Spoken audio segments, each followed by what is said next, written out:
Special এপিসোডে আপনাদের সবাইকে স্বাগত জানাচ্ছি। আমি রাসেল।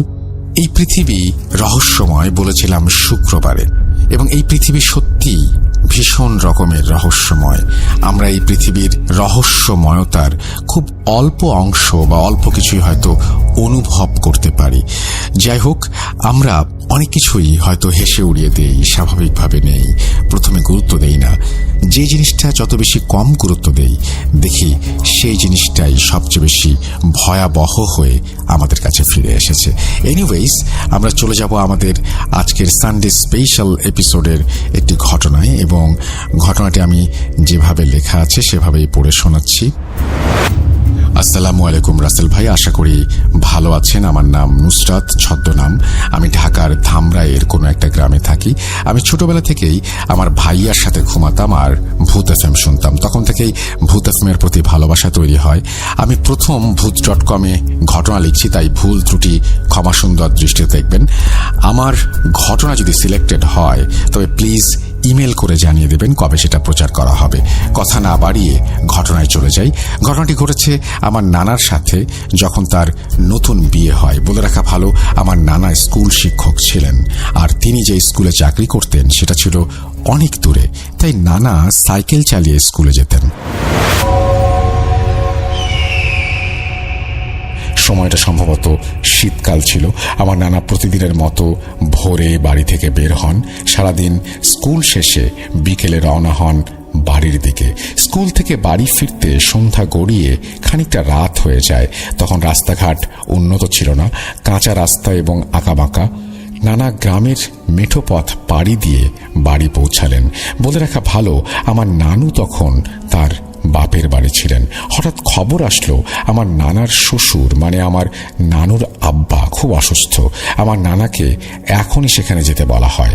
তো নানা খবর শোনা মাত্র তার শ্বশুর বাড়ির উদ্দেশ্যে রওনা হন। তখন চারিদিকে ঘুটঘুটে অন্ধকার। নানা কাঁচা রাস্তা দিয়ে সাইকেল চালিয়ে যাচ্ছিলেন।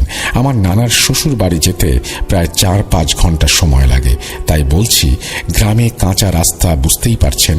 যাই হোক, নানা 3-4 গ্রাম পাড়ি দেবার পর ঘটল আসল ঘটনা। নানার হাতে একটা লাইট ছিল, যেটা দিয়ে সাইকেল চালিয়ে যাচ্ছিলেন। হঠাৎ তিনি দেখতে পান একটা বেড়াল রাস্তা আটকে শুয়ে আছে। নানা সাইকেলে বেল দেয়া সত্ত্বেও বিড়ালটি উঠল না, যেভাবে শুয়েছিল সেভাবে শুয়ে রইল।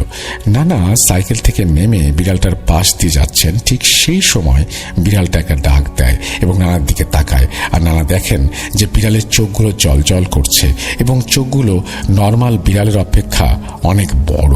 নানা এত কিছু চিন্তা না করে বিড়ালটাকে সেই জায়গায় রেখে আবার সাইকেল চালিয়ে যেতে লাগলেন। রাস্তার দুপাশে ফসলের ক্ষেত, মাঝখানে রাস্তা, কোনো জনমানব নেই, আর না আছে কোনো বাড়িঘর। নানা সাইকেল চালাচ্ছেন। হঠাৎ তার সাইকেলের সামনে কিছু একটা দৌড়ে চলে গেল।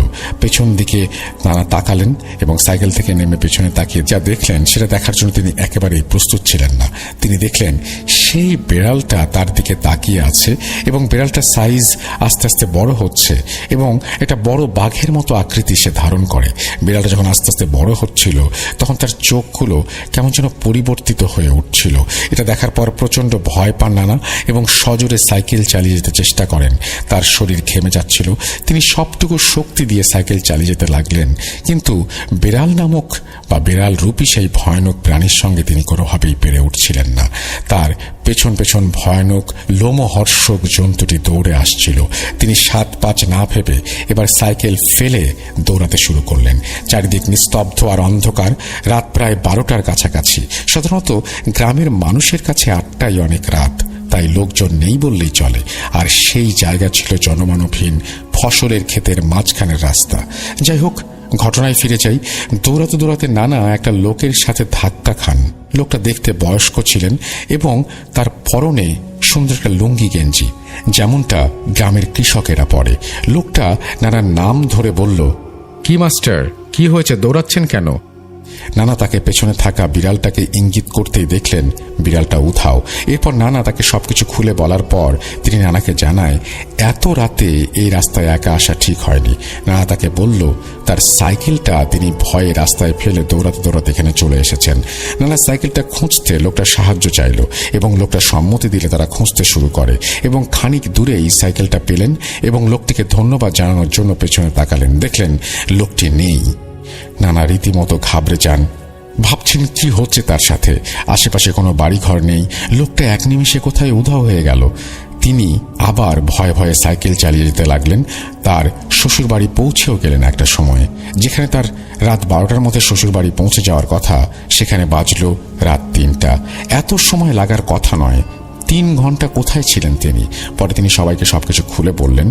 নানু নানাকে গোসল করে ঘরে ঢুকতে বললেন এবং পানি পড়া খাওয়ালেন।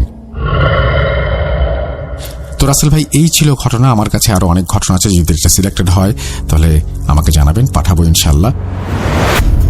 জি, আপনার ঘটনা সিলেক্টেড হয়েছে, আশা করছি আপনি পরবর্তী ঘটনাগুলো পাঠিয়ে দেবেন। আপনাকে অসংখ্য ধন্যবাদ আপনার ঘটনা পাঠানোর জন্য। আমরা চলে যাব আজকের মতো বিদায় নিয়ে, ফিরে আসবো আবার আগামী সপ্তাহে। সেই পর্যন্ত সবাই ভালো থাকুন, সুস্থ থাকুন, মোস্ট ইম্পর্টেন্টলি ভূত.com এর সাথে থাকুন। আল্লাহ হাফেজ।